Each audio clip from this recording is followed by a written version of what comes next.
14h-16h, Brigitte Lahaie, Sud Radio. Avec Hélène Vecchiali, nous évoquons le couple, le célibat. Faites votre choix. On pourrait faire comme ça un petit sondage. Et puis Marianne, pour l'instant, va nous dire ce qu'elle en pense. Bonjour Marianne. Bonjour Brigitte et bonjour à votre invitée. Bonjour Marianne. Hélène qui est avec nous. Bonjour Hélène. Oui, je suis ravie de partager un petit peu des choses avec vous parce que j'écoute votre émission Brigitte avec toujours beaucoup d'intérêt. D'ailleurs, je trouve grandi grâce à vos émissions. Oh c'est gentil, merci. Merci beaucoup à vous. Et à mes invités, je tiens à le préciser parce que ils sont tous formidables. Et n'hésitez pas d'ailleurs à lire leurs livres quand ils en sortent parce que c'est toujours très intéressant. Bref. Et c'est tout à fait ce que je fais également. C'est un bon moyen. Alors Marianne, qu'est-ce que vous avez comme vie affective en ce moment ? Alors, bien justement, pour rebondir sur la dernière phrase que vous avez dite avant que je n'intervienne, je suis célibataire depuis 8 ans. Oui. Mais c'est pas du tout un choix. Le choix de me retrouver célibataire, si, puisque j'ai quitté un homme particulièrement toxique. Donc, oui, j'ai fait le choix de reprendre une respiration, de respirer à nouveau, c'était tout à fait ça. Mais, alors, pour cause, il ne m'a pas du tout dégoûté des hommes. Ça aurait pu me braquer complètement. Mais ils ne sont pas tous toxiques, effectivement. Oui. Puis j'espère. Et puis, disons que j'espérais, puis j'espère encore, bien sûr. Mais la vie ça reste compliqué, très compliqué pour moi. Mais est-ce que vous avez quand même eu des aventures depuis 8 ans ? Est-ce que vous avez croisé des hommes ? Aventures. Oui, quand même. Quelques aventures. Pas très nombreuses, faut que je reconnaisse, mais surtout, personne avec qui j'ai eu une véritable relation qui puisse durer un petit peu. Oui, personne qui vous a vraiment plu, enfin, pour qui vous avez eu un peu d'émotion, sans aller jusque parler même de sentiments. Alors, si j'en ai eu un comme ça, quand même, qui aurait vraiment pu me convenir, mais bon. Lui a toujours voulu que ce soit un peu caché alors qu'il était tout à fait libre, et moi également, bien sûr. Et ça n'a pas duré très longtemps. Alors bon, j'ai eu du mal à me remettre de... Il ne voulait pas s'engager, donc, c'est bien ça. Ouais, pas avec moi en tout cas. Pas avec moi. Il voulait même pas que ce soit... qu'on le sache, c'est ça que vous disiez ? Oui. Excusez-moi de vous interrompre. Vous disiez que le précédent était toxique. C'est assez toxique de ne pas vouloir montrer sa relation avec une femme. C'est à nouveau quelque chose qui est un petit peu pervers pour vous. En tout cas, c'est humiliant. C'est méprisant, humiliant, donc c'est à nouveau quelqu'un qui vous maltraite, alors de façon passive, mais quand même. Ça vous parle un peu ce que je vous dis là ? Oui, et honnêtement, je ne l'avais jamais réfléchi comme ça. Moi, j'étais très amoureuse de lui et je n'avais jamais pensé qu'à nouveau... en fait, ça, c'est toute l'histoire de ma vie. Je suis née dans une famille de... Je ne vais pas jouer à une victime de... Voilà, au contraire, je rebondis, mais je suis née quand même dans une famille avec une mère qui ne m'a jamais dit je t'aime, et puis qui, bien plus que ça, était très toxique aussi. Un père qui nous a abandonnés quand il est décédé. J'avais 35 ans, personne ne savait qu'il avait eu des enfants. Alors, en fait, voilà, ma vie, aujourd'hui, j'ai 56 ans. Alors, j'en rigole parce que ça sert à rien d'en pleurer non plus. Je suis bien avec moi-même, déjà, ça, c'est un gros travail que j'ai fait. Mais néanmoins, effectivement, quand même, je peux pas me voiler la face. Je suis pas quelqu'un qu'on a aimé, alors sous différentes formes, mais à chaque fois... Et là, vous venez de révéler un aspect que j'avais pas vu sur l'homme dont j'avais été amoureuse il y a quelques années. Et oui. C'est ça, on ne m'aime pas. Et vous aimez ? Oui, maintenant. Bon. Oui. Maintenant. Mais ça m'a demandé beaucoup de travail. Oui. Alors, qu'est-ce qui fait... C'est ça qu'il faut travailler. Qu'est-ce qui fait que vous êtes attiré par des hommes qui ne vous aiment pas, ou en tout cas qui ne vous respectent pas ? Parce qu'au fond, on pourrait parler de non-respect quand on ne veut pas vous présenter... Je ne sais pas. Alors, En même temps, pour le coup, j'ai très peu de relations. Hein. Je veux dire, je peux pas dire, je peux pas faire un tri.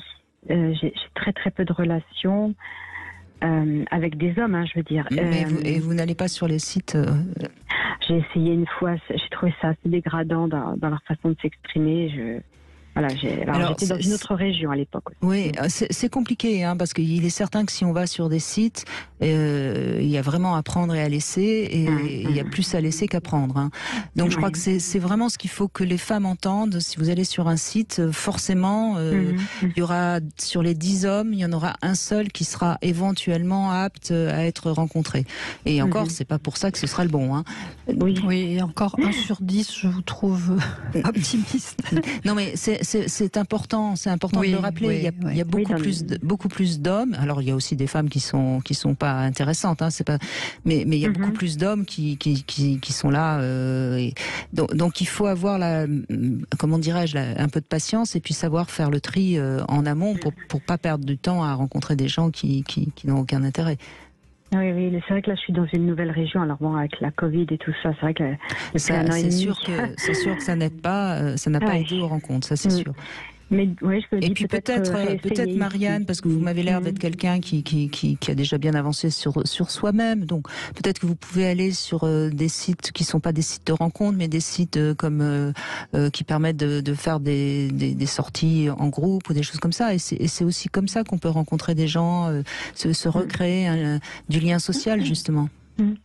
Oui, et peut-être, puisque vous avez déjà fait un énorme travail sur vous, peut-être refaire un tout petit travail pour essayer de comprendre pourquoi vous arrivez à accepter que des hommes se comportent mal avec vous, quoi, et que vous êtes capable de tomber amoureuse d'un homme qui vous respecte pas.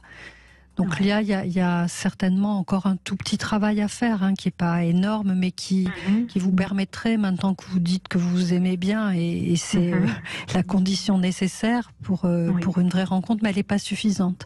Hein, c'est de vraiment une fois que vous aurez fait ce travail-là, tous ces hommes potentiellement néfastes pour vous, vous les verrez même plus.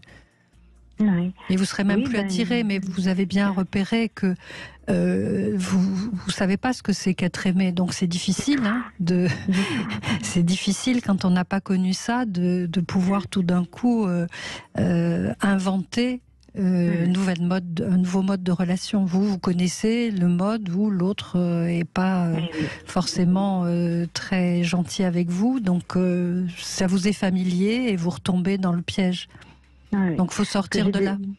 C'est vrai, parce que moi, même dans la région dans laquelle je viens d'emménager, j'ai des attirances. Hein, je ressens des choses, etc. Je fais partie, par exemple, de clubs. Très bien, ça, oui. Voilà. Mais néanmoins, alors déjà, mais je crois qu'il y a quand même encore.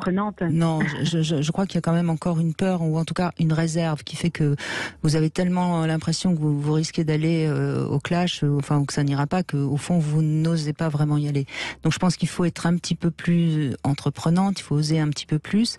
Et puis plutôt que de voir si on vous aime, moi, je vous conseillerais plutôt de voir si l'homme avec qui vous allez sortir, est-ce qu'il vous respecte et est-ce qu'il vous considère, voyez ?